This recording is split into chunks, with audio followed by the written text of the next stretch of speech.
Hey everyone.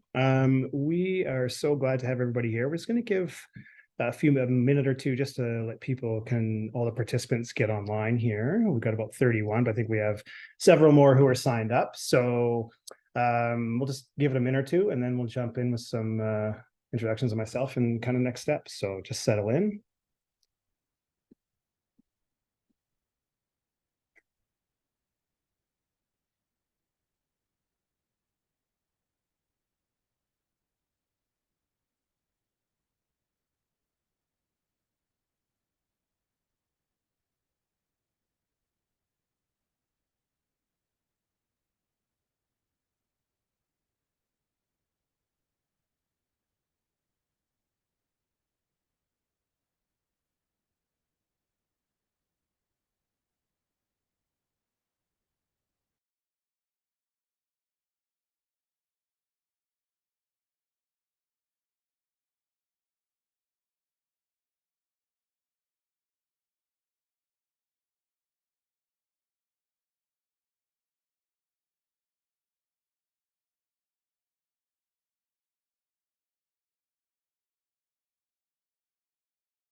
Still see the number of participants slowly rising. So we'll just wait another minute or so and then we'll jump right into things.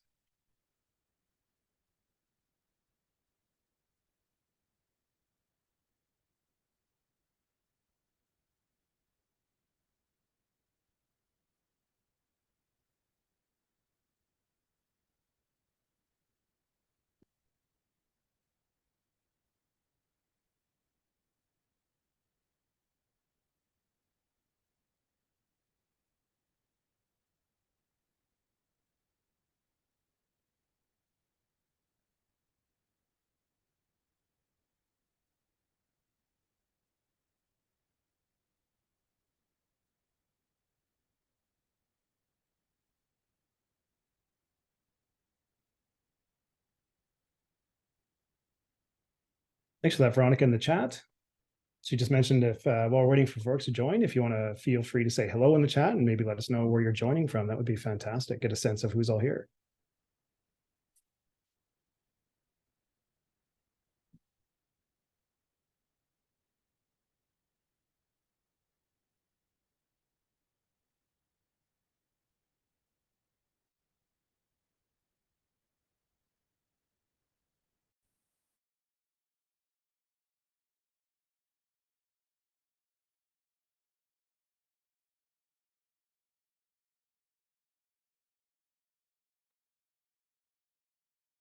Well, I got some Edmonton, some Toronto, Nova Scotia,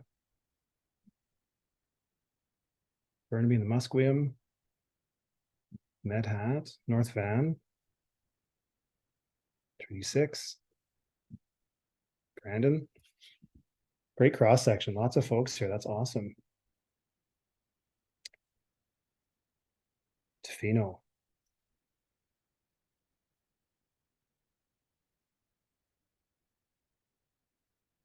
It's great to see so many people from kind of across the country. That's wonderful.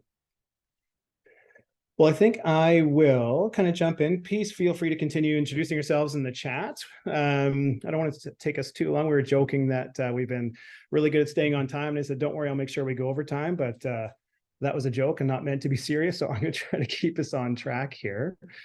So we're so glad to have everybody join us here. It's really exciting to have you all and to join us for the Gender Justice in Canada's Mental Health Sector online webinar today hosted by Next Gen Men, and with looking at how leaders can start to engage men in mental health. So allow me to introduce myself. So my name is Alex Cameron, and I've had the pleasure of knowing Jake with Next Gen Men and working with Next Gen Men since 2017. And I'm thrilled to be a part of this webinar today. We have a great panel, and I think we're going to have some really great information shared as well. A little bit about myself. So I'm originally from British Columbia, where I worked doing street outreach in Vancouver's downtown east side for 5 years, which was my first kind of foray into the mental health field. Really gotten into that work and really enjoyed working with that population. And so I moved to Calgary in 2010 to complete my master's in clinical social work at the University of Calgary. My first job after graduating was working with male victims of domestic abuse at Calgary Counseling Center. And that role really set the stage for my journey into working with men and masculinity. From there, I've been lucky enough to work on advisory panels for dating violence prevention with Mount Royal University, where I also taught for a while, provincial advisory on engaging men and boys in gender violence prevention. And currently I work as a psychotherapist with my own private practice. And I was mentioning to the panel earlier, about 95% of my caseload is male. I have a website, alexandercameron.ca, and you can find me on Instagram at the Tattooed Therapist as well. I also work for Alberta Health Services, and I'm a manager for 5 addiction and mental health clinics. And so I feel really strongly about this topic, and I'm really honored to be part of this webinar today and, trying to hold my own against this wonderful panel that we have. I'm joining you today from Mohkinstsis, Calgary, Treaty 7, which is the traditional homelands of the Blackfoot Confederacy, comprised of the Siksika, the Piikani, and the Kainai First Nations, the Tsuut'ina First Nation, and the Stoney Nakoda, including Chiniki, Bearspaw, and Goodstoney First Nations. The city of Calgary is also home to the Métis Nation of Alberta, districts 5 and 6. I always think it's really important, not just to read off a land acknowledgement, but to really take a moment and sit with what that really means for us all today, as we are, settlers on this land, for myself at least, and really, what does that actually mean to us? So I'll encourage you all just to reflect on what the land acknowledgement means to you and the importance of it. I want to thank you all for being here today for this important conversation as well. By showing up, you're already demonstrating that promoting gender equity and preventing gender-based violence through mental health matters to you. And I think that's amazing, just to see that we've got 49 people on the call, and just how that's going to permeate out when we leave here and continue these conversations. 3 things are going to happen in today's session. First, you're going to learn evidence-based tips around progressing gender justice in mental health settings. Second, you're going to hear stories and examples of using those tips in practice. And third, you're going to gain new resources to continue learning, growing, and taking action through your work. And I think that's one of the most important things anytime we're taking our valuable time to attend seminars, webinars, etc., is what's in it for me? What can I take away? What can I learn? And we're really hoping that you're going to be taking something really meaningful and impactful for you all today. So, pardon me again. This is how we're going to be spending our time together. So we'll start with introducing the topic, our panelists, and their work. Next, we're going to move into the panel discussion. So the panelists, who bring varied and deep experience of the mental health sector, and particularly working with men, will speak to their different approaches that they use and the impact that is resulting from that on both individuals and communities. Then we're going to move into 10-15 minutes of Q&A with the audience. So as we're going through today, please feel free to drop your questions into the question and answer box or the chat. Your questions can be for a specific panelist or more broad for any panelists to respond to. And please feel free to contribute to the conversation in the chat as we go along. We're going to be grabbing those questions throughout, so we'll have a list of them at the end that we'll be able to speak to. So drop them in there at any time. We have Veronica and Charlotte, who will be monitoring the chat and kind of grabbing those for us. So thank you both for that. And then before we wrap up, we're going to ensure that you know how you can keep in touch, contact the organizations of the speakers, and access resources to keep learning and taking action. We're hopeful that this is like a first step for some, but also a meaningful step kind of in the journey for others to continue this really important work. So glad to have you all. So before we get started, I think it's important that we have a shared understanding of some of the terms that we're going to refer to today. Oh, pardon me. I missed a point there, the poll. So Charlotte's going to launch a quick anonymous poll to give us a sense of who's in the room. So if you can please take a couple of minutes to complete the poll, that would be great. You'll see it pop up on your screen. You can just kind of go through and click. That'd be wonderful.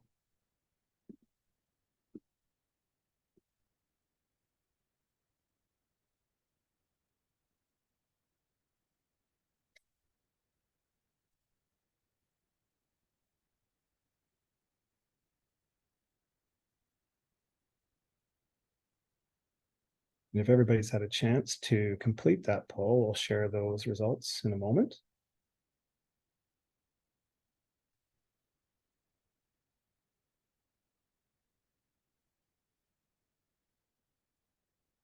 Okay, so looks like we've got a split there where we've got 23% who identify as male, 69% identifying as woman, 3% as non-binary, and 5% as other.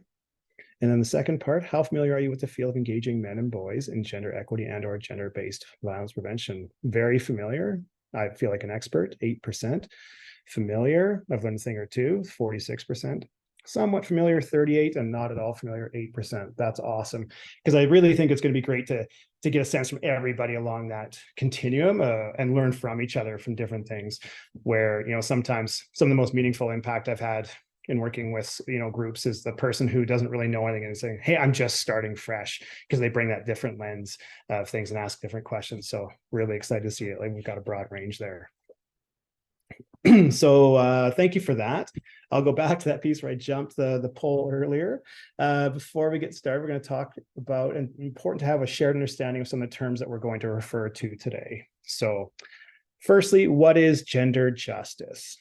Gender justice is the actions we can take that will both promote gender equity and reduce and ultimately, hopefully, eliminate gender-based oppression and violence. And we're going to define each of these terms as we go through here. So what is gender equity? Gender equity recognizes that we live in a patriarchal society in which women and gender diverse folks inherently experience inequities in terms of distribution of power, resources, representation, and access to opportunities. So gender equity is about trying to recalibrate and redefine power, resources, and opportunities to correct those gaps and make them more equitable. Gender-based violence. Gender-based violence is harm that is perpetrated against a person or group of people because of their actual or perceived sex, gender expression, and or gender identity. It's not limited to physical violence and can take many forms. And I'm sure the panelists will probably touch on some of those where we have emotional violence, physical violence. There's a broad spectrum there, and no violence is okay. Gender-based violence can happen as a form of social punishment breaking the rules of gender. So for instance, violence against queer and trans people might be directed at them for expressing themselves in ways that are inconsistent with existing gender expectations. So as an example, someone whose body appears to be male wearing what is deemed, feminine clothing. Another example, instances of violence against women have sometimes been framed as punishment for not being submissive. So they're perceived to be performing their gender script in the wrong way against that sort of social norm. Gender-based violence is a useful lens, through which we can see patterns of violence that are related to power. So whenever a group of people is systematically disempowered, they're increasingly targeted for violence. So for example, we see that women are 4 times more likely than men to have been sexually assaulted at least once since age 15. So 30% versus 8%. That's from StatsCan 2020. As well, women who are living with a disability were significantly more likely than women without a disability to have been sexually assaulted since the age of 15. So 39% versus 24%, respectively, also from Statistics Canada. And gender-based violence is a useful lens through which we can look at violence between men. So think about how often violence between men is connected to proving who's the man, so to speak. How often is it about establishing dominance, hierarchies by attacking one another, or for being too much, like a girl sort of idea? What does it mean to be gender transformative? Gender transformative approaches seek to challenge and transform those harmful gender norms that we've been touching on. So rather than reinforcing ideas like men should always be breadwinners and women should always be caregivers, we can start to question that and challenge these assumptions, opening up a really diverse range of possibilities for what people can be regardless of gender. And why work with men to achieve gender justice? Most men do not want to hurt themselves or others. They do not want to be part of the problem. They want to be a part of the solution. And so how can we start to create those opportunities? It reminds me when I was working with, people who had used violence in relationships who identified as male, and in a group asked, who here thinks using violence is okay in a relationship? And not one person put their hand up, yet they were all there because they had perpetrated violence in a relationship. And so that disparity of what people believe versus how they act, and trying to understand that, I think, is a part of this. Despite not wanting to be a part of the problem, most violence is still committed by men. So if we want to do something to prevent that, it's important to work with the men and boys to encourage their healthy development and support them in taking on positive pro-social roles and identities. Boys and men are also hurt and harmed by restrictive gender norms. And we feel strongly that they deserve the safety and freedom to be their truest selves and the deeper relationships and increased well-being they could have as a result of that. And finally, the burden to repair and prevent harm shouldn't fall to women and gender diverse people alone. When we want to go far, we go together. And so it is about working together to move in the right direction. Why work towards gender justice via mental health specifically? So firstly, men's mental health is in crisis. 3 out of 4 suicides in Canada are completed by men. Indigenous men and queer men are at an even higher risk, which we can trace to ongoing colonialism and discrimination. Men have higher rates of substance abuse disorders, are more likely to suffer alcohol-related deaths, and are far less likely to seek help for mental health challenges. Second, there are many reasons for this men's mental health crisis that relate to the social norms and rigid gender roles, some of which we've touched on, otherwise known as patriarchy. So we've probably all heard phrases like, boys don't cry, man up. Boys and men are often told not to express emotion, other than anger, which leads them to suffer in silence, only making things worse. So it just sits within inside and festers, and there's no outlet for it. And in fact, help-seeking behavior in men is deeply impacted by patriarchal masculinity. To be more specific, men who adhere to patriarchal masculine norms, such as dominance, self-reliance, and restrictive emotionality, are more likely to have mental health issues, but far less likely to seek help for them. And finally, men who perceive themselves to be insufficiently masculine, based on these patriarchal ideas of masculinity, are more likely to perpetrate violence. And why is that? And it's because acting aggressively is one relatively easy way to reassert one's dominance and prove your patriarchal masculinity. And it fits inside that gender norm that the patriarchy has created for men to live up to. So now that we've established the context for our topic today, what is Pathways and why does it exist? Pathways is a project funded by Women and Gender Equality Canada and supported by Next Gen Men. And the goals of Pathways are, 1, to connect gender justice practitioners, much like our panelists, with community leaders like yourselves who are hungry for change. 2, build a bridge between academic research and action. And this is why our panel discussion today is based on research from SHIFT, the project to end domestic violence. 3, to rally community leaders and experts together to embrace learning journeys, just like we're doing today, and we're thrilled to have you all be a part of that. And 4, to increase the number of people, but especially men, doing gender justice work where they live, work, play, and worship. Okay, so with all that being said, lots of me talking, time to hear from our panelists. So on to the main event. So we're going to get our panelists to jump into this important conversation. All of our panelists are deeply experienced in the work of engaging men and boys, and I'm really excited to hear from all of them.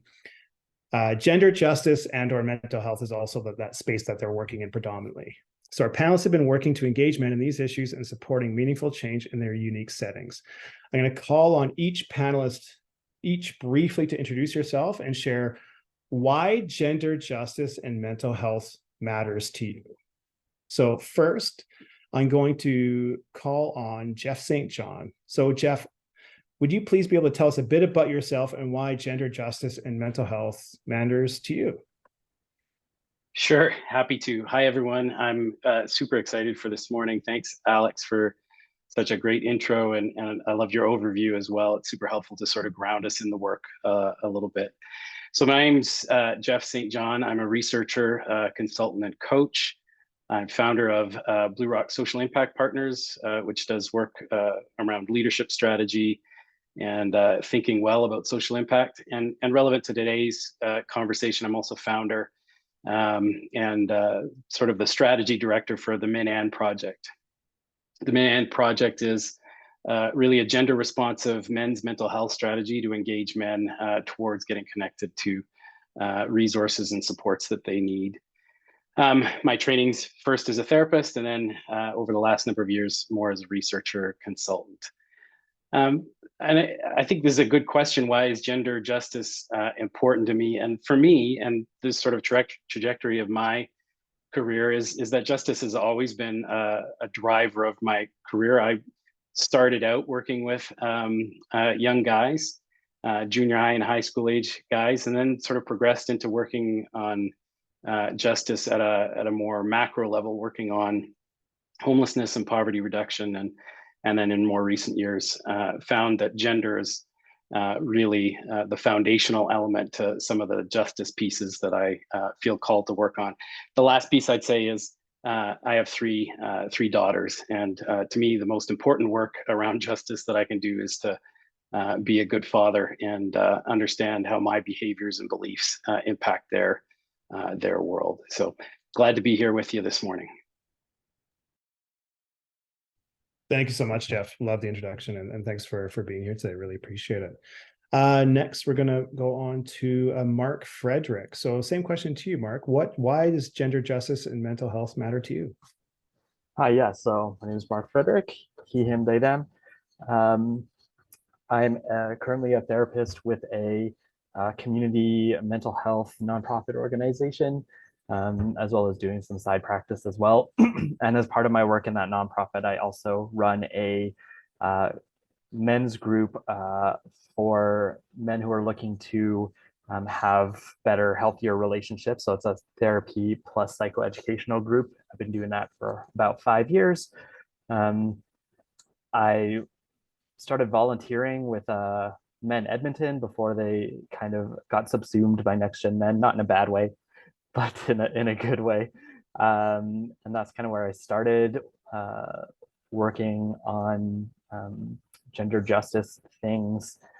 And yeah, my primary clientele are also people who are involved with children and family services. So there's also lots of men in who I see, and young boys as well, as part of my work there. Anyway, yeah, sorry. So volunteering with Men Edmonton and Next Gen Men, that's where a lot of my passion and drive for this come from. And that was also primarily why they gave me this group at work as well. So it was my volunteer work with them too. So yeah, I really feel strongly about men's mental health, and really what it relates down to is men being able to have really close and satisfying and meaningful relationships with not just women, but with all sorts of people around them, friendships, as parents. And I am also a parent to a daughter, currently a daughter. She's 4, so who knows what gender she might end up being. But yeah, so that's my kind of wander around my life and why I do this work. Fantastic. Thanks, Mark. Really looking forward to hearing more as well moving forward. Next, we're going to pass it over to Robert Wright. And again, same question. Why gender justice in mental health matters to you? Well, hi. Thanks for that, Alex. Well, my background is in social work, and currently one of the things that I do is I direct the People's Counseling Clinic, which has been in operation since about 2017. And it's a community-based pro bono mental health clinic that was developed really out of my private practice in order to ensure that we were able to reach populations of individuals who were really underserved by the community mental health system.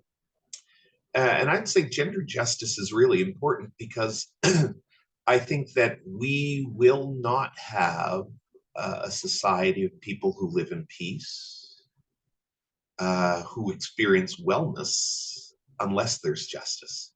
I'm an African Nova Scotian, and so of course, when I think about justice, I have to think about race and I think about the intersections of race and gender and sex and orientation, and I have to recognize that Black women have really carried Black people. I think that in the Black community, we owe a great deal of debt to Black women whose bodies have really been the shield that has protected the Black community from much harm. And yet Black women are dramatically overrepresented in terms of the statistics of harm, whatever statistics of harm you want to look at. And so gender justice is really important if we're going to experience peace, not just in relationships, but peace in our community, because I don't think there can be peace without justice. Thank you so much for that, Robert. Really powerful and a good reminder of that intersectionality, I think, too, that is so important for us to be aware of. Thank you. And last but certainly not least, we have Todd Minerson. So Todd, if you want to introduce yourself and then share with us, the rest of us, why gender justice and mental health matters to you. Yeah, thank you, Alex. So yeah, my name is Todd Minerson. My pronouns are he, him. Probably the most important thing you need to know about me is that I'm a father of two and a partner and an aspiring ally and a DJ with a day job. But I also do a few other things. I am currently the country director for Movember here in Canada. And in my past lives, I've worked with the White Ribbon Campaign. I've worked with the Ministry of Women and Gender Equality at the federal government level. And, pretty much a lot of my career, as other people were sharing, has been around social justice issues. And it constantly comes back to the idea of gender and gender justice as one of the important roots in progress on all of those kinds of issues. So, to answer your question, Alex, I would say, why isn't gender justice important to everybody? And as somebody as well who has, experienced mental health challenges and worked through complex issues around trauma, and now, works for an organization that specifically is trying to progress men's mental health and suicide prevention, I would say the same thing. Mental health is the core of all of our health, and it's essential that we get there. So I'm just honored to be here with all these panelists today, and happy to be able to share a little bit with the audience as well. Thank you so much, Todd, and to all the panelists. I'm really excited to hear more from all of you. So we are going to be leveraging Shift's 2022 report titled Calling in All Men, 26 recommendations for engaging and mobilizing men to prevent violence and advance equity as the basis for our discussion today. And so each panelist is going to speak to 2 different recommendations from that report. So we are going to start, we're going to come back to Jeff and the first recommendation. So when talking with men about gender justice, it is important to communicate to men that this work is also about their own liberation and not just that of women and gender diverse folks.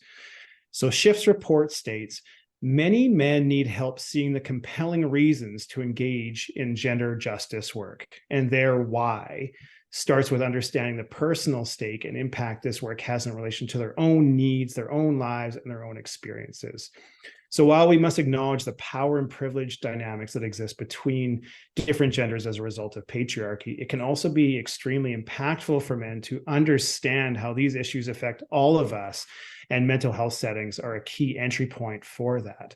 So Jeff, I'll turn it over to you. And could you please share with us your experiences of how engaging men for their own liberation has worked for you and the men that you've worked with?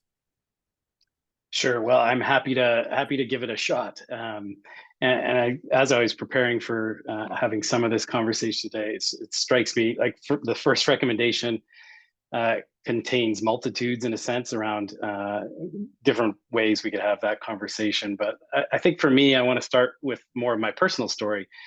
So I started, like I mentioned in my intro, I started working with young guys in around 1993. So over the last 30 years, working with men and boys, it's been in all sorts of contexts. So young guys in school settings to camp and backcountry settings to therapeutic settings to what I'm doing now, which is sort of more at a community level, working to engage men. And so for me, there's a lot of stories that go through that sort of weave through that whole time. And around 2010, 2011, I switched into more formal research. And part of the reason was I was working on some school. I was working on a dissertation. And I started with the intent of doing something really fancy from an academic perspective. And my advisor said, I had just recently become a single father.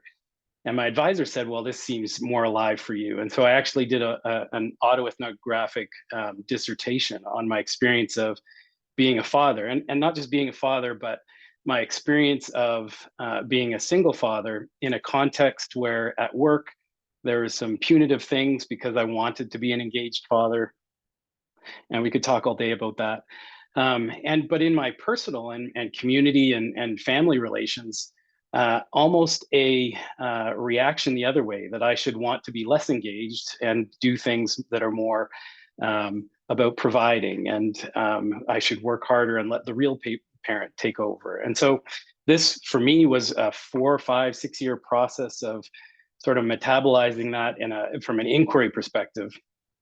And one of the things that I found as I sort of went along and my work started to change as I was doing this research project is I just kept coming back to the same notion that I think is, and you mentioned it in your intro, and some of the other panelists have also sort of alluded to it, is this notion that the process of becoming a man, the process of being a man, is a constraining process in a lot of ways. There's expectations. We can talk about it from a structural perspective, I think, but from a very real personal perspective, what I came to find is that, and this I think shows up in a bunch of different places, that if you don't transform your pain from that process, you'll transmit it.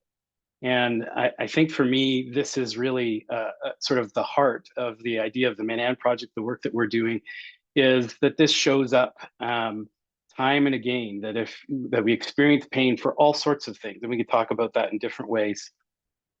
If we don't integrate or metabolize or transform that, we'll transmit it. And that might be to ourselves, that might be to other people in our lives that we care about. And so for me, that process was starting to realize that I had all sorts of strategies and beliefs and behaviors that were unhelpful for myself. But it also was sort of an inquiry level understanding of the behaviors and strategies of those around me and the expectations that were placed on me. And so one of the things, because my work sort of goes along with that personal inquiry, we started to try and build and do some research and working with men who were engaged in counseling therapeutic settings around their violence. And what we started to find as we sort of took this frame of transforming your pain, we started to understand that our definitions for some of these things shifted. So we done a lot of work with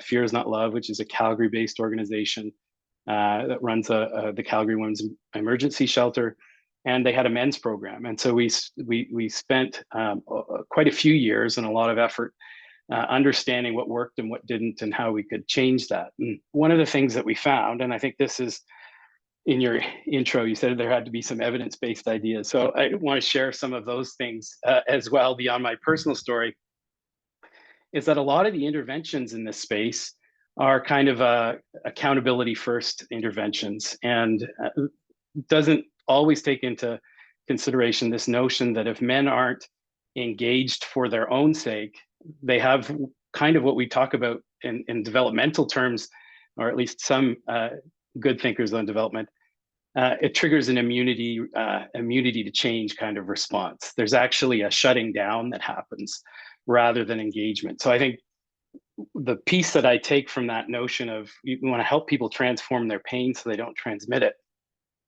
we have to start at some level, not with accountability first, but with engaging them on their own pain and the outcomes in their life. And how do we invite rather than requiring that to be the beginning, understand that that actually comes after accountability, comes after some healing and some work, and some owning of some of those things.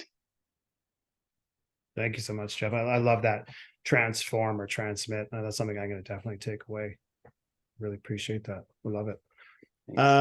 Moving on to our next question, and I'm just being aware of the time, so I don't mean to rush us through, but I want to make sure I keep everybody on as quick as time, close to our time that we have allotted. So our next recommendation is about the power of using storytelling and narrative to engage and connect with men. So our personal stories of passion for gender justice and mental health can help people feel inspired and connected to the work. When we're able to make a strong personal connection to the problem and understand why change might benefit us, it is often much easier for us to build that empathy and increase our willingness to change. So I'm going to turn it over to Mark, and can you please tell us about how storytelling has worked for you in your practice and what's the impact been that you've seen? Yeah, absolutely.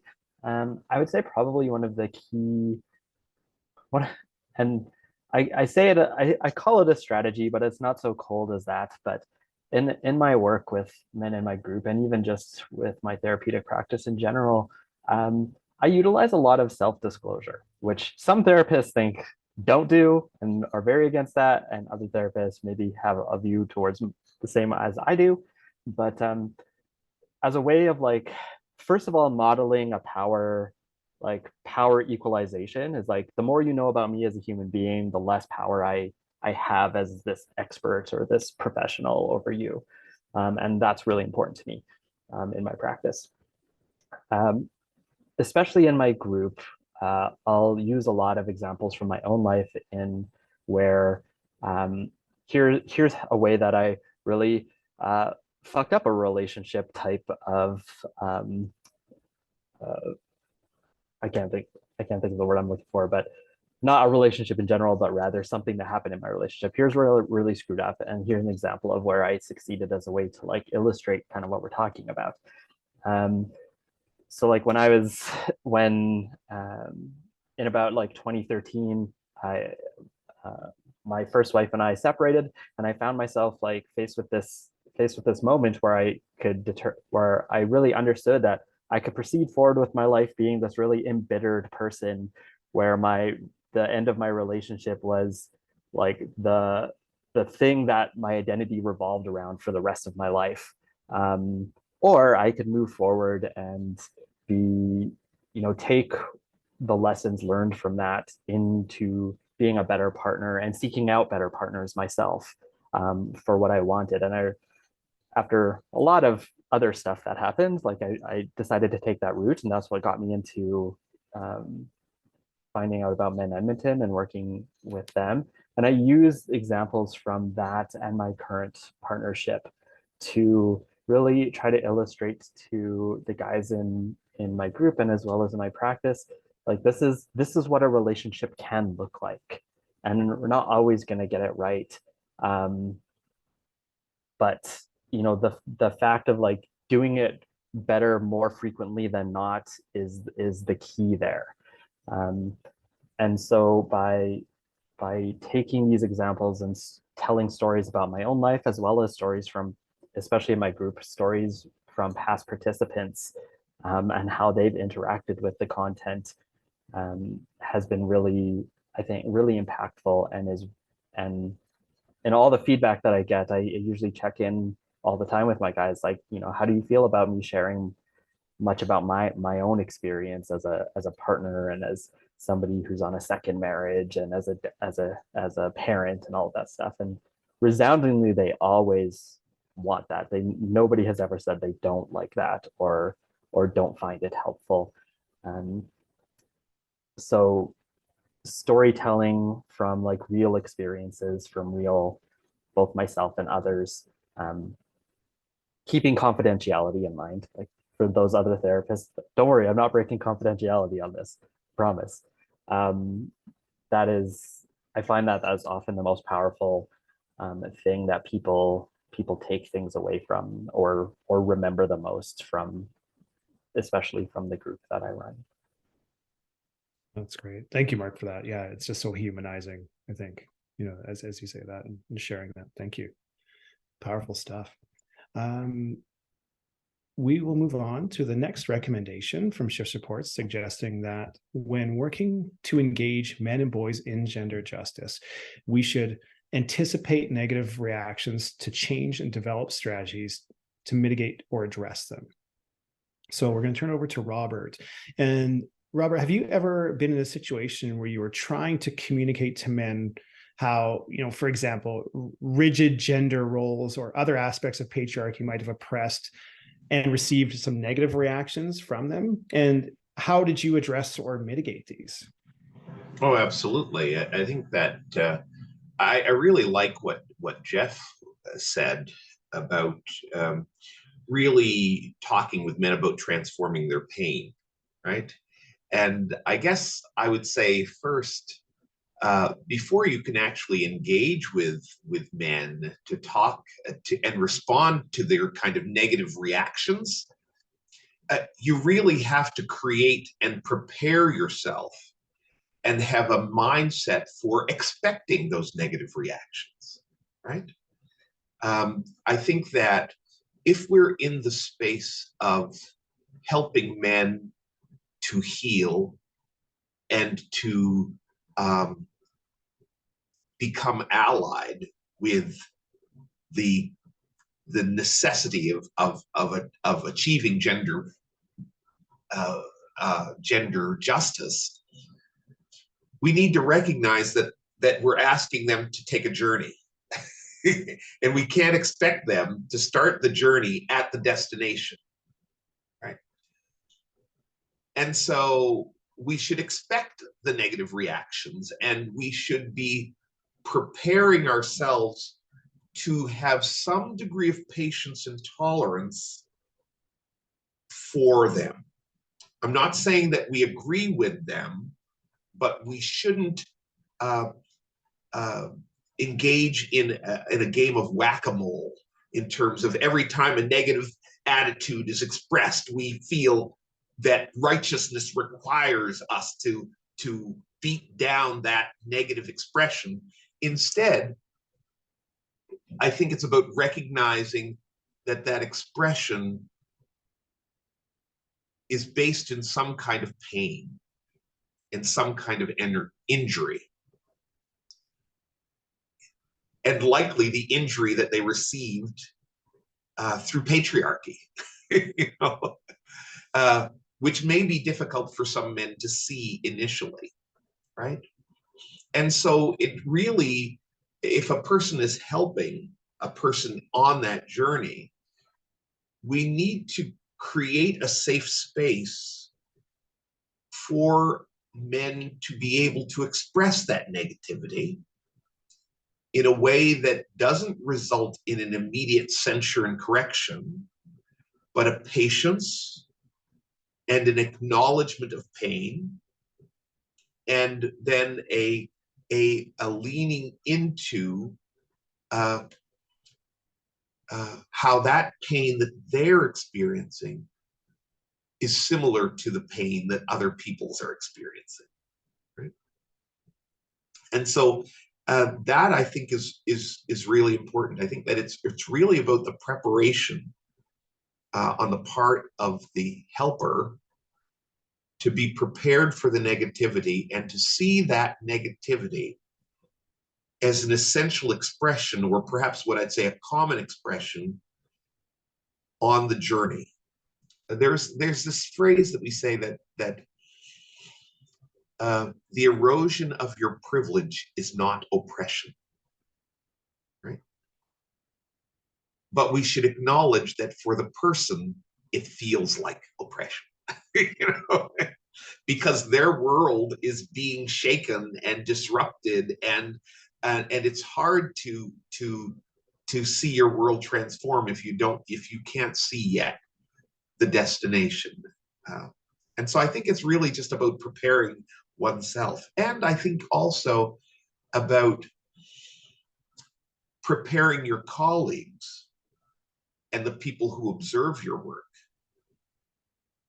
so that the people who observe your work or who might be partners with you in your work do not interpret your tolerance for the negativity as collusion, but rather a strategy of being able to join with men on this journey of transformation. Yeah. I hope that answers the question. Yeah, though, love that. It's about holding that space to, like, yes, you're hurting, and like, I can empathize with the hurt you're feeling. It may not be based in healthy reasoning, but we can, if you're hurting, you're hurting, and just like being able to hold that space for them. Yeah. That. Thank you so much. Next, we will move on to Todd, and we're going to touch on the third recommendation from Shift's report, which is that more creative methods are needed to motivate men and keep them at the table, so to speak. So this recommendation really highlights the importance of how we bring men into these conversations. And so, Todd, can you tell us or share any stories or examples of how using creative methods has helped you in your work with engaging men and boys in these conversations? Yeah, thanks, Alex. Funny that I should get this one on the cusp of November while we're, putting a new creative campaign out in the world that is kind of Mad Max meets Wes Anderson. And, we're not entirely sure how it's landing, but we're confident it's not boring and it's not been done before. So, it's a very timely aspect of this conversation for me. But I wanted to really touch on, I guess, three things. One, I want to challenge the premise a little bit and challenge this idea of keeping men at the table. I want to just name and call out, look, we know now what doesn't work, so let's just leave those things behind. And then I'll give a few examples of some creative ways that we think about at Movember. And, mostly in that, I want to talk about the messenger, the method, and the location that we go to where men are. So, on challenging that premise a little bit, I think, yes, we have to figure out ways to keep men at the table, but I'm sure a lot of people who are on this call right now who work with programs that are trying to engage men and boys also would say, we have to work on ways to get them to the table. That to me is still one of the biggest barriers to work with men and boys. Keeping them motivated once they're there is something you can accomplish through showing direct benefit. That point that Jeff is talking about, engaging men for their own liberation. What Robert and Mark are also talking about how releasing them from their own pain and hurt and trauma, that helps keep men at the table. Getting them there is hard. So I want to include that in the whole premise of keeping men at the table just from a start. And in that, I do want to say one thing, because I know a lot of us probably it's not fall into this trap, but gets almost sucked into this, way of thinking that we have to be obsessed with mass tactics to get men to the table. And we're almost obsessed with volume over value or quantity over quality. And I do want to think about smaller tables. I want to think about tables of smaller circles of influence where men are working with and listening to each other and supporting each other in kind of changed behaviors that move us towards gender justice. So a couple of challenges to the recommendation on the start. Second, look, we know by now what doesn't work. Can we just please leave the fear, shame, guilt, and negative cajoling out of the picture if we want to get men to the table and keep them at the table? That one I think is fairly straightforward, but unfortunately still see it in some work out there with men and boys, and we just know it doesn't work. So please stop. And that would be my point number two there. And third, thinking about the where and the who and the what. So where do we take things to get creative on engaging men?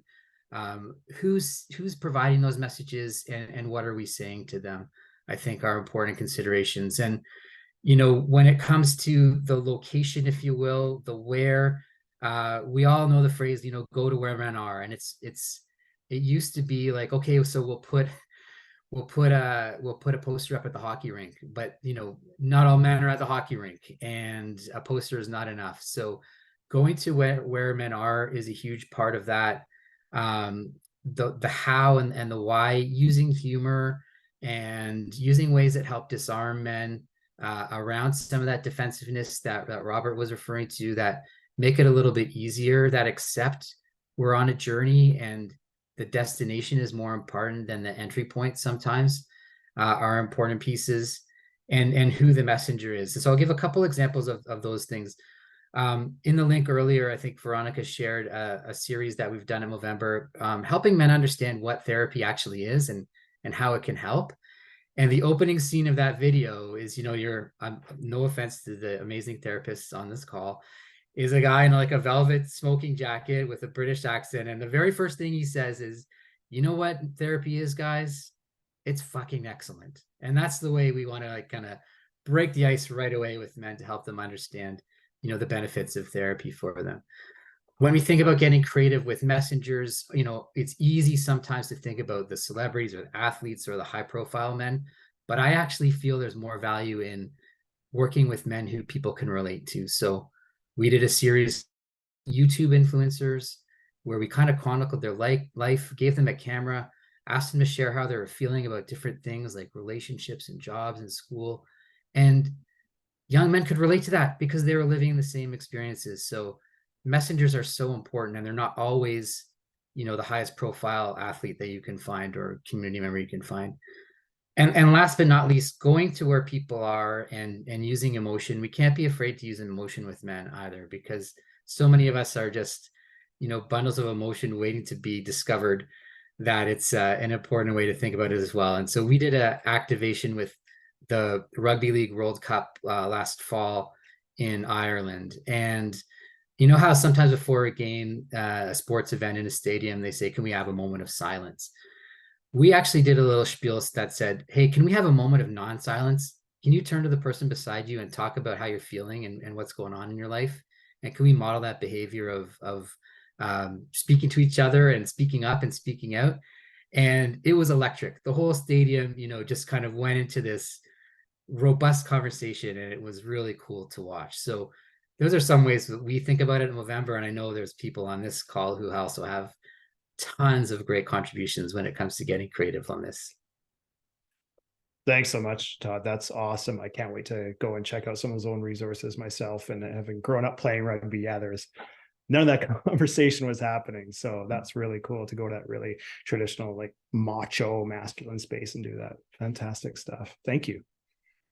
We're going to come back to Jeff. So Jeff, the next recommendation, we want to talk about the importance of including more diverse male identified populations in our interventions. So one of the key findings from SHIFT's research was that when doing violence prevention and gender equity work with men, we should take an intersectional approach and work with diverse groups of men. So this might look like designing support programs, not only with diverse and underrepresented groups in mind, but in collaboration with them. So Jeff, can you tell us a little bit more about the importance of engaging diverse groups of men and your experience in doing so?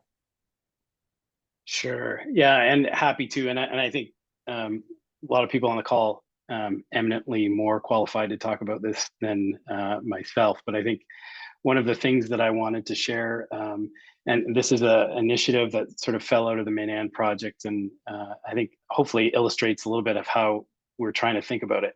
Actually picking up a little bit from what Todd was talking about, we talk, when we're talking about working in the context that we're working in and designing either supportive programs or interventions, we really try and keep in mind or front of mind this notion that we need to be doing things that are local, culturally responsive, and sort of historically sensitive as well, and sort of capture that we're not just trying to engage men, that we're trying to do it in ways that are culturally appropriate, historically sensitive, and so on. And so the way I sort of think about it sort of at a real practical level in terms of how practice works is there's a quote that I often will share when I talk about that. And I was going to share it today, if that's okay. It's a quote from Elizabeth Huxley from a novel, I think written in the 50s. And she says, the best way to find things out is not to ask questions at all. If you fire off a question, it's like firing off a gun. Bang, it goes, and everything takes flight and runs for shelter. The quote goes on, and it's a great one, because I think when we started the Manan project, one of the things that we tried to do is figure out, well, how do we do something useful with Indigenous men? And I did exactly that. I didn't fire off any guns, but I sort of full speed ahead, went in asking questions about how we could do things that would be useful and relevant. And I sort of hit a wall. And so we formed an advisory of Indigenous men from across the province to start having these conversations. And I came in with my agenda, and they have each of the men, and I think less in terms of the abstraction, each of the men have become friends and partners in this work, because they were brave enough to stay in the room with me and say, no, dude, that's not how this is going to go.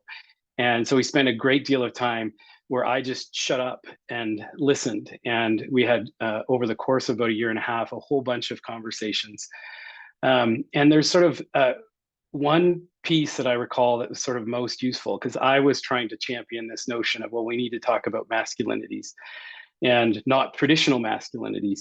And of course, this is one of my first sort of epiphany moments for myself, was the notion that, and as I listened, that from the perspective of the men I was talking with, traditional masculinities is what they're trying to reclaim and what's in many ways been taken from. And so my agenda of like, well, we really need to talk about, multiple masculinities, modern masculinities, whatever the thing is, I got schooled. And so for me, which has been a wonderful experience and has led to whole other types of work. And so we actually ended up launching Nothing Digital, which was our original agenda. And we launched the Cultural Helpers Program, which is not me running it. We have men who are of Indigenous background who live on and off reserve, and they are running Cultural Helpers Program that is helping men from addictions treatment to even now post-release from being incarcerated related to violence, to learn about traditional ways of life and understand and do some reclamation work around cultural identity. And it's been a wonderful process to watch. But the piece for me that I keep coming back to is the not going in with the agenda around this, but going in to listen and understand. Because when we're talking about engaging men, we're not talking about a singular unified category. We're talking about an incredible diversity and complexity of experience. And our approaches do, and I think, Todd, this is what you were partly touching on, is they need to be small and local and culturally responsive and attuned to sort of the historical experiences of oppression or suppression. And they need to be in partnership, co-developed, not here's my agenda and my expertise, and why don't you help me out in getting the outcomes I'm trying to find in whatever my program is. So it's just a little bit of a story about how we have gone through some of that with the Minand project. Thanks for sharing that, Jeff. I can imagine that was really powerful learning for yourself as well. And yeah, really there's like that, like, oh, I'm doing it in a way that's not working for me. Like, how do I just listen? Very cool. Thank you. We're going to turn it over to Mark. So another approach that was highlighted in Shift's recommendations is that while transforming gender norms is important, it doesn't always need to be our starting place. And so, for example, focusing heavily on ways men live up to patriarchal gender norms that cause harm might stifle discussion and openness to learning. So instead, leading with empathy to create an environment where men feel safe to share and learn can actually lead to more impactful results in the long run. So, Mark, can you share with us a little bit about how you have successfully engaged men using techniques that included, but didn't necessarily start with, a gender transformative approach? Yeah, absolutely. I think one of the biggest, I guess when it comes to engaging the men, again, especially in my groups, since I think this is probably the most relevant experience right now from my practice, is just starting with this basic question is what you're doing in your relationship working and getting you to the kind of relationship you want? And even though that is inherently anti-patriarchal, that question in itself, it's not blunt. It's not, the hammer of it. It's and I mean, obviously, because if people are coming to a healthy relationships group, voluntary or not, the answer to that is an overwhelming no. Like my current relationship or my past relationships have not been what I want them to be. So starting just from that basic question, and then going, well, if you've always done the same thing and it hasn't been working, what do you have to lose to try something new? And that is enough to sort of at least get some interest, right? So then we talk about like, here are things to, here are specific ways, even scripts to like have a conversation about when you have a disagreement in your relationship, or you want to talk about something that's really bothering you. How to center your own emotions rather than blaming the other person, how to and even just how to understand and recognize what your own emotions are, how to like come at it from a lens of compassion and empathy for yourself and your partner instead of from anger, and like so on and so forth. So even though we do in our group talk about like the man box, like Tony Porter's man box concept, and we talk about what it's like to try and live up to all of those expectations 100% of the time, and what happens when we don't or can't.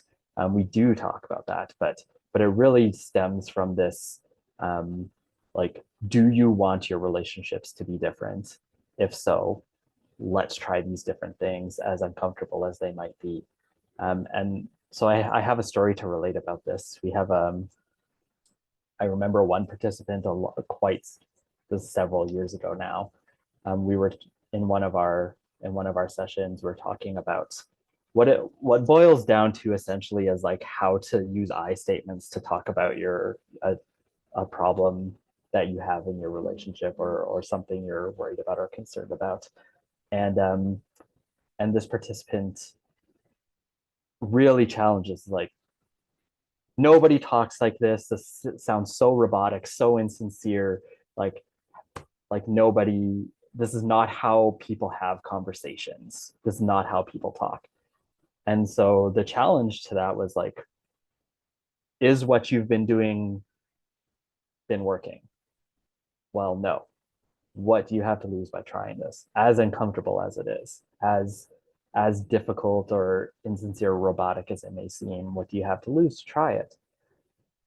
And so that was enough to like kind of get him like, okay, I'll give it a shot, reluctantly. And so maybe 2 or 3 sessions later, he came back and was like, I cannot believe how well this worked. I cannot believe that I used this approach and my daughter did not yell at me, and my partner did not like call me an asshole. And in future sessions, other men have been like, it almost feels like a manipulation, because I can use this way of approaching it and I know the outcome is going to be good, and it feels weird to be able to predict a good outcome from this. And so just being able to show, like, yeah, being uncomfortable is part of the process, because that's how our brains work. We get into a habit of doing and being certain ways and thinking certain ways, and brains like to stay there regardless of how unhealthy it might be, or how much it's not getting us the outcomes that we want. And so that that is inherently anti-patriarchal, because we all know what the patriarchy tells us about that, right? You don't show your emotions, be aggressive, like, stick to your guns regardless of whether you're right or wrong. And the approach we try to take is like, well, that's not working for you, so let's try this other thing and see how that happens, if that gets you closer to kind of what you want. And that seems, for the most part, seems to work. Yeah, what a powerful story, Mark. Thanks for sharing that. And yeah, it is that notion that all change is uncomfortable because it's new. It doesn't make it wrong. And uncomfortable and right can be synonymous. Thank you for sharing that. Now we're going to go back to Robert. So in Schiff's report, they talk about the importance of cultivating empathy in men in order to support mental health and development of pro-social behaviors. And so, Robert, in your work with men and boys, how has cultivating the capacity for empathy been an important element? Well, I think that I think it's critical. I think for us to be able to exist in relationships, we need to be able to have some empathy to the other people that are in that to the people that we're in relationship with, and that's all relationships. Um, but I think we need to dial it back and remember how empathy is created, because I think we try to focus on creating empathy by trying to encourage people to feel what other people are feeling. You know, can you get in their shoes? And we have to remember that empathy begins by first having an understanding of what you feel, and that happens normally through, you know, in infancy. Infants, children are very egocentric. All they feel is what they feel. You know, in fact, you know, but then through attachment, they begin to realize that other people can feel what they feel. And so empathy is built through attachment, through first self-awareness and then attachment. And so when we work with men, really it's a really hard work to first help them to connect to the fact that they have feelings. And when a certain kind of masculinity works really hard to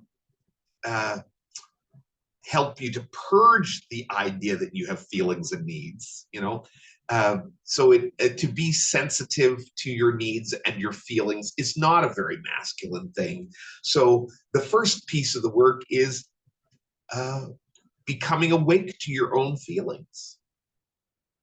And once you realize you have feelings, feelings of loss, feelings of anxiety, feelings of love, feelings of grief, feelings of just a bone deep hurt and loneliness. Right? Once you have a feeling palette, an emotional repertoire, then you have the ability in the context of relationship to imagine that someone else could have similar feelings. Right? And so that piece of empathy, right, is only useful, it's only powerful, empathy is only powerful if I can feel what other people are feeling. Right? And we have so many examples of that we've seen in Man Talk, where men are in group and they go through that phase. First, they're very angry for being in group, and then they're blaming other people for their problems. And then as they see other men share their experiences and share their first person expression of feeling, they become awakened to the possibility and then the experience that they have these similar feelings. And then you could see them beginning to awaken to, oh my goodness, I perpetrated harm on other people that caused them to feel these feelings that now I have an awareness of and a sensitivity to. And so cultivating empathy and helping people to feel their feelings is a critical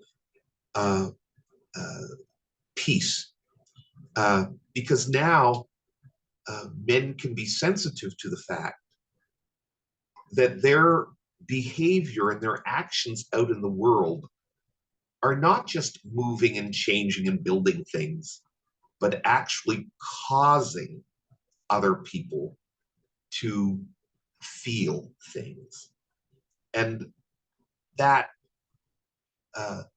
emotional self-awareness, that emotional literacy, can really transform the way people think and consider their behavior. And that's really the tool that empathy gives us in relating to the world. Thank you, Robert. Yeah, I love that. It's that experiential learning almost, and I was thinking, I can't remember where I heard it the first time, but there's 4 emotions men are allowed to feel: hungry, happy, horny, angry. And outside of that, there's nothing else. And so as you're talking, being able to, okay, if I can identify first, then I can imagine it and connect, and bridge that gap. Thank you so much for that. Did you have something you want to add, Robert? No, that's great. Thanks, Alex. Wonderful. And finally, again, last but certainly not least, we're going to come back to Todd. And we're going to ask Todd to share his thoughts about one of the last recommendations from Shift's report, which is that we should build more of a movement and less of a field. So Todd, what does that recommendation bring up for you? Lots. Am I in the right room to talk about it with some of you folks? Please do. That would be helpful. Listen, this is a really interesting one for me, especially considering what I do now, and how I've tried to be involved in movement building for much of my adult life, basically. And when I look at this recommendation, I'm a bit confused and I'm a bit torn, to be honest. Less of a field, absolutely. We don't need any more fields. Fields have limitations, and fields exclude people, and fields haven't done the greatest job of some of the big challenges that other panelists have spoken to, whether it's inclusivity and equity and bringing everybody to the table. So yes, 100%, if we can kind of, I think in the report, it uses the kind of term deprofessionalize this movement around gender justice, then I'm all for it. My bigger confusion comes around what actually is a movement, and do we need to do a rebranding job for a lot of men to understand that they can be part of something bigger that moves us forward on this planet. And I say that also, acknowledging the irony that for sure a lot of men have long histories and deep roots within movements, whether it's the queer liberation movement or the civil rights movement or environmental movements. So for men who are passionate and a lot of times are impacted by these things, movements are amazing, right? They are collective efforts to bring change, and in their best cases, they're places where you learn from each other, support each other, and bring collective action forward. In their worst cases, they can be not so productive and not so helpful at times. So I think, to help men along this journey, we have to kind of do a little bit of a rebranding job on what a movement is. And I appreciate the irony as well. We call Movember a men's health movement. We've had 6 million people sign up to participate in Movember and help, advance men's health over the last 20 years. If I asked 5,999,999 of them if they felt like they're in a movement, they would probably say no, right? But what they are brought together by is a shared cause, a passion to improve and make something better. And, a lot of the times they're also brought together by this idea of, we called it personal liberation in the first point, but sometimes I've called it in the past enlightened self-interest, like what's in it for me and how is my life going to be better for this. And I don't think we should be ashamed of utilizing that for a strategy to engage men. As Robert kind of pointed out earlier too, for me, it's less about the entry point or the starting point. It's more about the destination at the end. And through getting men to the conversation and bringing them to be part of something bigger than themselves, we can help get them to the end destination of gender justice and equality for everyone, including ourselves, right? Including ourselves as men. And maybe the last thing that I'll share, just in terms of thinking, or two things about movement. We don't need one movement. We need lots of movements, right? I think if I was to paraphrase Audre Lorde, there's no single issue problem because we're not single issue people, right? I think what we need to do is bring gender justice to the mass communication and public health messaging stuff that that we do in Movember, to the personal and group work that you all do as therapists, to the community building and equity work that so many people on the call do. We need to bring it everywhere. It's not going to be one movement that gets us to that final destination.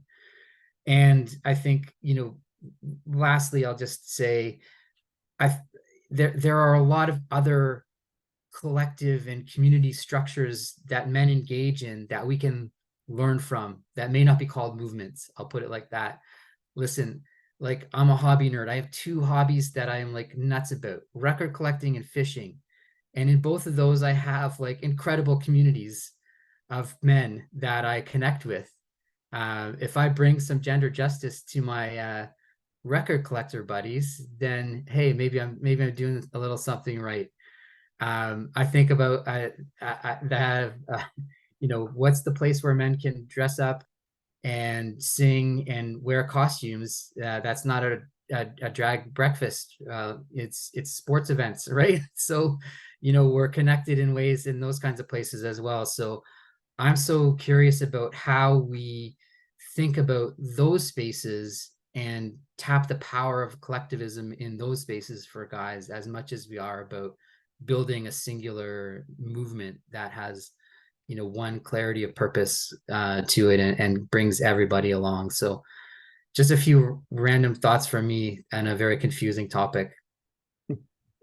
Love that, Todd. And yeah, the idea of movements, it reminds me of the spectrum of allies, right? You've got active opponents, passive opponents, neutral, passive allies, active allies, and we just want to move people one space over. We don't have to move them all the way. And so if we can just connect and kind of like slowly get people to take a step and take that back into the communities and facilitate change toward that destination.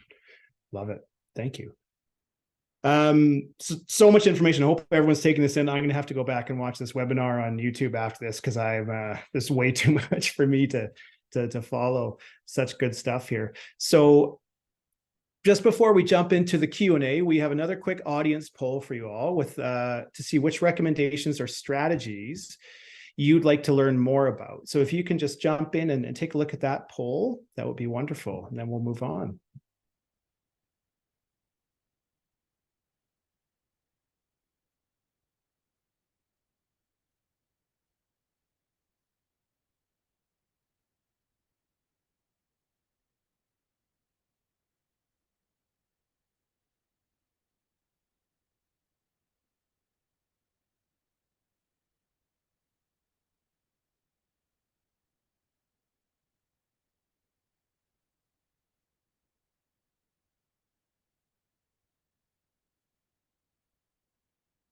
Okay. So thank you for everyone for participating in that poll. We're going to jump now into the Q&A portion for today's session. So I've got the Q&A up here, and I'm just going to start with the first one I have.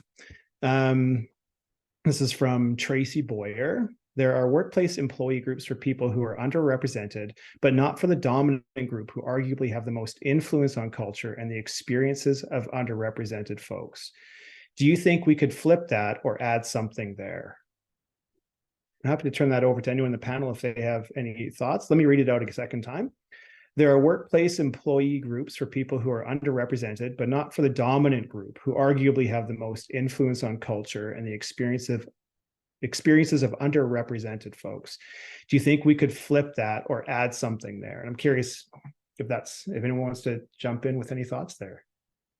Oh, and I see Tracy's added another bit here in the chat, so let me just look that up. My reference is working in skilled trades. Thank you, Tracy. I could add maybe one quick thing, but I would really love to hear from other panelists too. I think there's a next level of kind of allyship where people who have privilege and power have to learn how to use it for good, for lack of a better way of saying it right now. And that's, I think, in workplaces where a lot of those roles can come into play. I was on a call yesterday with one of my colleagues from Australia, and he's like, I'm just struggling with the irony right now. He told me of two like 50-year-old white guys talking about our DEI strategy. And I said, well, look, if we are talking about it, then we're in trouble. So, you know, we've got to be part of that process as well, whether or not the groups represent our specific needs or not. But it's a bigger question, I think, to you, Tracy, as well, of how do we get those guys engaged in these issues in a workplace setting also. Thanks, Todd. I don't mind speaking to that. I think I have a daughter who just recently turned 30, and she works in the trades. And she works in, of course, a male-dominated shop where sexism and racism are kind of at the foundation of the historical culture of that place. Right? And I think that in that space there are a number of white men who would like their shop to be different. And I think that they're not only seeing it as necessary for the wellness of the Black women in that shop, but also recognize that that environment is pretty toxic for them too. Right? And I think that those shops do tend to do things like provide opportunities for the women to get together or Black folk to get together to kind of commiserate and talk with each other about how they survive in that space. But I think there really is a need for those spaces to have opportunities for the men who see themselves as allies. And I'd say particularly in that space, the white men who see themselves as allies to be able to talk about how being more inclusive serves their own needs, and for them to practice their skills, not just in showing up as an ally, but also to kind of shift the culture of the organization, because they may have power and privilege as white men, but I don't think they have been given any kinds of skills or tools as to how to use that privilege in a transformative way. And I think it starts with them meeting together and kind of supporting each other in modeling a new way of being in the space. So I think, yeah, I think there's real opportunities for that in those spaces. Thanks, Robert. And thank you, Todd. In interest of time, I'm going to move on to the next question we have here. This is from Jay. My question is, how would you recommend navigating situations where things have become escalated or aggressive in a men's space, i.e. anger, hostility? Wondering if anybody has any thoughts on that one. Yeah, I could probably speak to that one, I think. Great. Thank you. I think ultimately it's again, it's like modeling and making sure you catch it at the right moment, because if it's gotten to a fist fight, you're already too late. But before that, I think like just being able to recognize when somebody is clearly starting to be agitated or has been triggered in some way, and like acknowledging it. You know, a colleague of mine had a really great little quote that she always said about emotions, is like, name it to tame it, right? So name what you're observing. Hey, I see that like you're getting really agitated right now. Can you tell me what's more about that, or what's going on more with that? You know, what are you thinking right now? What are you feeling right now? Right, acknowledging, validating that it's okay to have that emotion. Right, men are frequently like, anger is an active thing rather than a passive thing, right? So one of the things I always think about with men is like, anger doesn't have to have like an action associated with it. You can be angry and then you can tell people you're angry. Like that is as appropriate way, or as an effective a way of acknowledging your anger and sharing your anger with somebody, beyond just yelling at them. And so like giving people a space to actually like comment about their anger and their aggression and why they're feeling that way in that moment, and what that other person has contributed to that, and then offering the same for the other person, right? Like modeling that experience of, and I obviously, if I'm coming from a therapeutic lens here, some people, some facilitators maybe need some help in how to do that in a group setting or what have you. But like people just want to be heard. Like they just want, as much as men are solution focused, men want their emotions to be validated and understood as much as anybody else. Right. So I think like by giving the opportunity for that to happen, it can go a long way in like modeling what it's like to communicate about these things rather than like getting into like head-to-head confrontations about it. Thanks for that, Mark. We have 3 more questions. I'm happy to keep moving forward, and hopefully we can hit all 3. I'm aware of our time. Just going to check in with Veronica and Charlotte if we're okay to do that, and if people need to log off at that 1:30.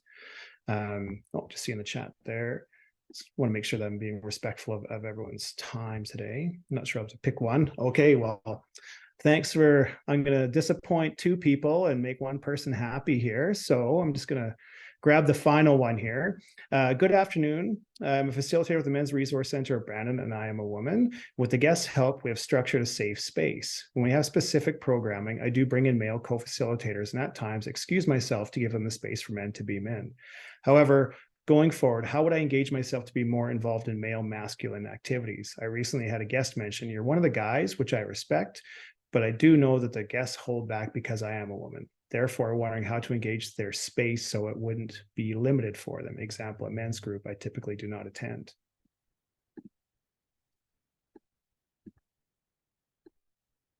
Anybody want to take a stab at that? Sure, I could take a stab at that again. Sure, thanks. Unless Mark. somebody who hasn't, Jeff, you haven't commented on anything yet, so you got something. You're good. Take a All shot, right. and I'll see if I can add anything. All right. Wonderful. So typically, my men's group does have co-facilitators with a male and a female therapist. And right now, I don't have a co-facilitator, but normally that's how it works. And the idea that we have there is, like, first of all, just emphasizing that, I don't know, maybe drop a few F-bombs. Sorry, I'm like being kind of facetious here, but the more comfortable, the more you show you're comfortable talking like real about like uncomfortable male topics or whatever, like by modeling that, yes, I can talk about this without any discomfort, that will give permission to the others that they can also talk about it. So you might have to take you might have to intentionally like move forward with that on your own without prompting. But you know, the more that you show that you're not uncomfortable talking about those things with your own initiative, the easier it'll be for them to do so.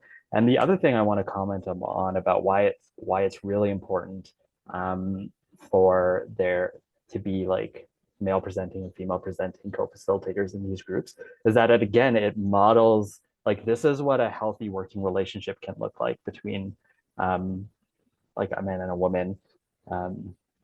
This is, you know, the power sharing, the empathy, all of that can be purposely modeled between these 2 people to show men like this is what it can look like.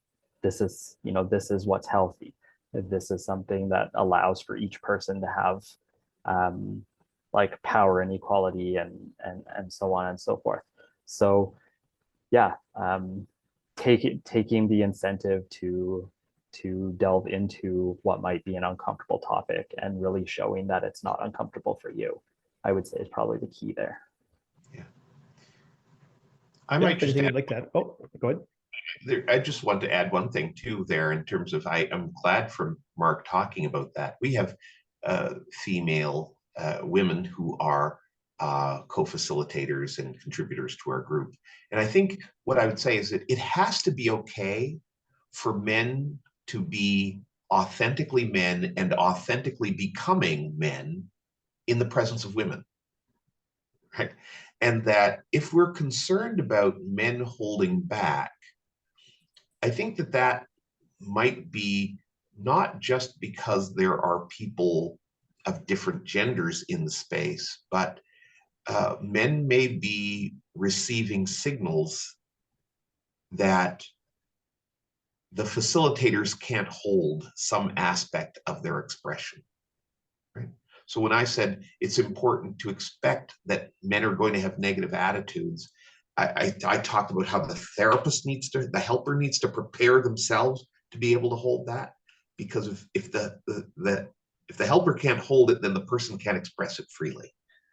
And I think that's what Mark is talking about, that this ability to be comfortable, and I think it's about, if men, regardless of who else is in the space, if the participants feel like they own the space, they will be free in the space. And so that's the key. And it has to do less with the genders of the people in the room, but the degree to which we can really give men permission to be who they are on their journey to becoming in that space. Thanks, Robert. And Jeff, final word to you. Yeah. Yeah, well, I think Mark and Robert, these are great answers. And I think beautifully said. I think for me, the piece comes back to, because I think, and I just noticed in the chat, the mention of cultural differences as well. I think really the heart of all of this is that our practices need to be dignity driven. They need to really be based in engagement, as where all of the good stuff that might happen is going to come from, is from that dialogue, connection, engagement. And that we're also mindful of upholding and protecting the dignity of cultural traditions, of individual choices and preferences, and so on. So I'm all in agreement. Thanks so much, Jeff. I want to thank Jeff, Mark, Robert, and Todd so much for your answers for everyone's questions. What a great webinar this has been. And I feel like we could probably go for another hour and a half quite easily and still be just scratching the surface. So that brings us to the end of our webinar today. We hope that today's discussion fueled your curiosity and passion for progressing gender justice through supporting men's mental health. Men and boys are role models, they're allies, and ultimately stakeholders in achieving this gender justice, and mental health is that key entry point. So we're hoping that after today, you're going to consider some of the following pieces. Feel free to reach out to the organizations of the panelists, continue to learn with and from, the leaders that are in this field. They're doing such amazing work, including the folks that we've heard from today. Keeping in touch to continue to learn about different opportunities to deepen your own learning. You can sign up for the monthly Pathways newsletter if you haven't already. Joining the Pathways community of practice, where we can continue our learning together through our workshops with Shift, weekly resource sharing, and receiving support from experienced practitioners in engaging with men and boys. You can express your interest via the Pathways website, and Charlotte will be in touch with you. And signing up for Next Gen Men's Book Club stands for Beyond Our Own Knowledge, book being the acronym. So invites male identifying folks to dig into a curated book and connect with each other to learn and unlearn something new about our privilege and perspectives in the world. And the next cohort for that is starting January 8th. So please do, consider that. Within the next day or so, you can expect to receive a digital handout via email with links to this webinar recording, the organizations of the panelists, as well as some additional resources also. So if you have any questions at all, please feel free to reach out to Charlotte, the community project coordinator at Next Gen Men. And so again, a huge thank you to our panelists, Jeff, Mark, Robert, and Todd. Such amazing information, and just being able to connect with such great people and learn from you has been really inspirational for me. So thank you for taking the time to share everything that you did. I also want to thank Charlotte and Veronica, who are our folks behind the scenes, making sure that those Q&As are getting put together. So I'm not scrambling, and without them, it would have been much less smooth. So thank you to both of you. And of course, a huge thank you to everybody who attended. Without you, this wouldn't be possible. And the passion you're bringing to the questions and in the chat and whatnot, you're going to take away. thank you so much, because it's so, again, inspiring to see that this movement is gaining such traction from when I entered this space, 11, 12 years ago. And so thank you all for everything. And we will wrap it up there. I did go over time, so I managed to stick to my word to Veronica and Charlotte, 5 minutes. And thank you again, everyone, and have a great rest of your day.